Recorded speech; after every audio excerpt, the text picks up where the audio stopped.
Pokemon Brick Bronze, a humble game created on October 16, 2015 by a small team of developers.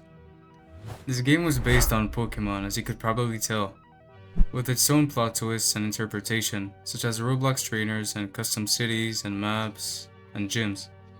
This game was racking up tens of thousands of players daily, which was insane for a Roblox game at that time. Many popular YouTubers played and made videos on Pokemon Brick Bronze. This game later went on to become one of the most remembered and missed games of all time, with even players making copies of it 5 years after it got deleted. Join me today as I explain the entire storyline of Pokemon Brick Bronze.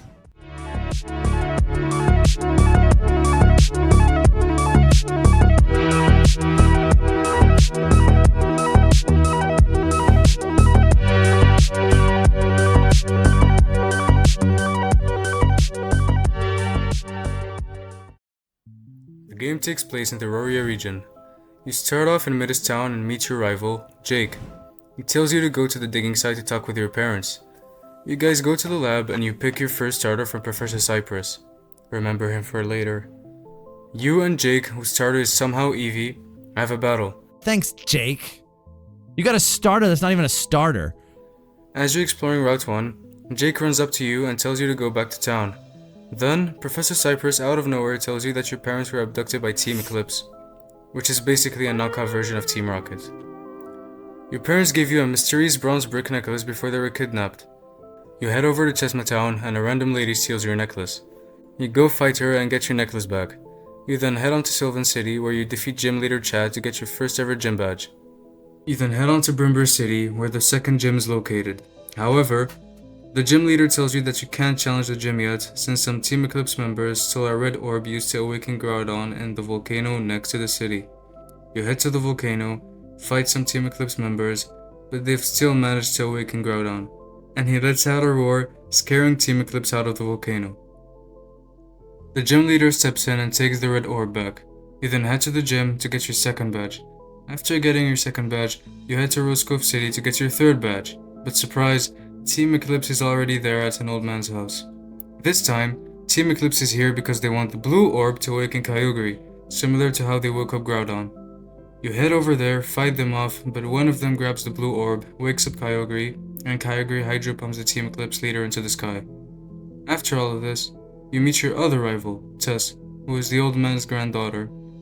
She tells you to go to the Rose Cove gym and get your third badge, the water type gym. Afterwards, you guys pass through Kragonos Cliffs to get to the floating city, Anthean City. On your way to Anthean City, you meet an Absol, which is kind of a bad sign since Absol is known as a disaster Pokemon. After getting to Anthean City, you go to the Pokeball store and talk to this guy named Gerald, who gives us more backstory about our parents and Team Eclipse. Tess tells you to get your fourth badge. You get your fourth badge, which is based around flying types as the gym is literally an airport. Then, Tess tells you that Jake went out on his own to fight Team Eclipse, so you go under the sewers along with Tess to try and find out more about Team Eclipse's plans in Anthean City. After defeating some trainers and leaving the sewers, you find Jake surrounded by Team Eclipse members next to a giant spaceship. They reveal that they are going to kidnap Jake for some reason, and after some talking, the Team Eclipse boss steps out of the ship. Let's stop a second here. Do you remember Professor Cypress from the start? The man who gave us our first Pokemon and helped us find our parents? Well, guess what? He's the Team Eclipse boss! What a plot twist. You feel betrayed, which is kind of understandable, and challenge him into a battle. But before you fight, the same Absol you encountered earlier wants to join your team, and this Absol has the capability of Mega Evolving. You battle with Professor Cypress, now with the Mega Absol on your side. Once you beat him, he gives you a key to an energy core room, and informs you about their plans to blow up the entire city, for absolutely no reason whatsoever. Then, Professor Cypress leaves on his spaceship like he just didn't blow up the entire city. Though it's too late. They manage to blow up the core of Anthean City, which allows it to float. But then, out of nowhere, the Olga and Palkia appear. They freeze time and teleport you back to the sewers to stop Team Eclipse from blowing up the city. You head over there and stop the bomb. The day is saved. You then meet with Gerald again, where he tells you that the bronze brick your parents gave you is the main key to releasing Hoopa, which is a very important point in this game. He also gives you a Sky Train Pass. You then use it to get to Aridia City, where again, you can't fight the gym, because Gym Leader Ryan is fighting off the Team Eclipse members in the ancient ruins. You head over there to help out, and as a reward for your help, it gives you a jewel. You then head back to the gym to fight him to get your 5th badge. You then make your way to Floroma City. Nothing really happens in this city, except that you can get your 6th gem for your 6th badge. Our next stop is Frostvale City. But before you can even get there, you see Tess confronted with some Team Eclipse members and a masked Team Eclipse member. You fight the 2 members, then the masked member reveals himself. It's Jake. Your rival joined Team Eclipse and is now an Eclipse admin.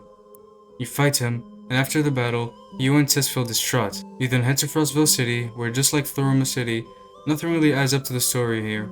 Once you beat Gym Leader Zeke, you get your 7th badge, which is Dark type, which is kinda weird since the entire city is based around ice and snow.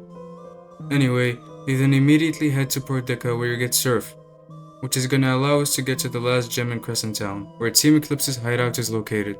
You battle your way through all of Team Eclipse and find Tess along with your parents who have been abducted by Team Eclipse. Jake stays while the rest head to the temple where Hoopa is sealed. You defeat Jake for the last time. You then head to Demon's Tomb, where you can reach the story's climax. You see an unpowered portal with your parents, Tess, Cypress, and Jake, along with some Team Eclipse members. One of them powers up the portal, and the necklace your parents gave you starts floating towards the portal.